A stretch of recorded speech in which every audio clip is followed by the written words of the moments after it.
Вот такая вот награда, вот мы ее получили. Эстонияда өткөн эл аралык конференцияга Кыргызстандын атынан түндүк электрондук өз ара аракеттенүү борборунун жетекчиси Нурия Кутнаева катышкан.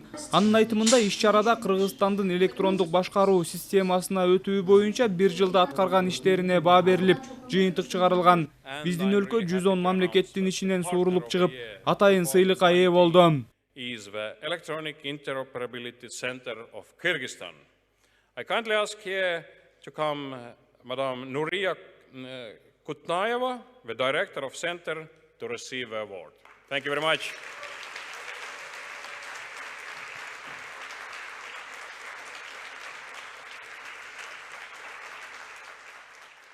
Узнавали, сколько у нас электронных сервисов уже внедрено, то есть сколько баз данных. Эл аралык деңгээлдеги эксперттер ар бир мамлекеттин электрондук башкаруу тутумун анын ичинен биздин түндүк системасына талдоо жүргүзүшкөн. Бир жыл ичинде жигердүү иш алып барган Кыргызстан болуп чыкты. 53 мамлекеттик орган тутумга кошулуп, 19 азыркы күндө маалымат алмашып жатат.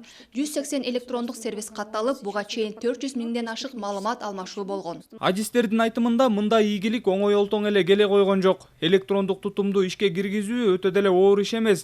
Негизгиси мамлекеттик кызматкерлердин аң сезимин өзгөртүү, мыйзамдарды иштеп чыгуу, толуктоо жумуштары машакаттуу. Ар бир мамлекеттин өзүнүн жолу бар деп. Анткени биринчиден мыйзамдары ар кандай, менталитети, адамдардын менталитети ар кандай, башкаруу системасы дагы башкача да.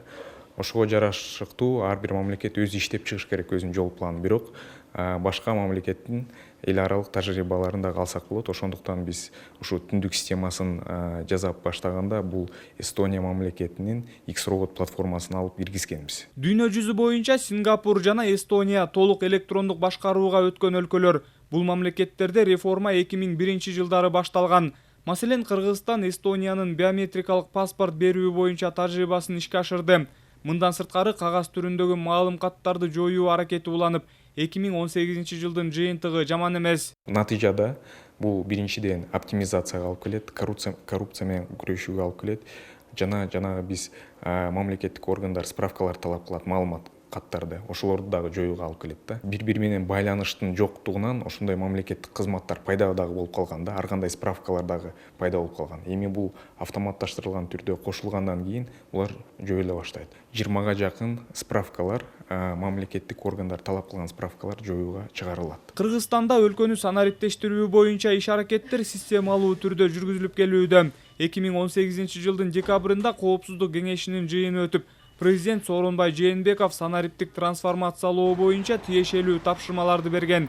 2019 жыл өлкөдө аймактарды өнүктүрүү жана санариптештирүү жылы деп жарыяланды. Президентибиз тапшырма бергендей, мына ошо 2019 жылдын жыйынтыгы менен 189 кызматтар электрондук форматка өтүш керек. Аны менен бирге жанагы ошо жарандардан талап кылынып жаткан маалым каттарды жокко чыгаруу менен ошол биздин жарандарыбызга комфорттуу кызмат алуу үчүн шарттар түзүлүш керек. Санариптик трансформациянын дагы бир негизги натыйжасы коррупцияга каршы күрөш болмокчу. Мындан сырткары мамлекеттик кызматтардын ишинин ачык айкындуулугун шарттап, өзгөрүүлөр эңириде карапайым калкка сезилиши керек. Самат Асипов, Нуркамил Асанов, Ала Тоо 24.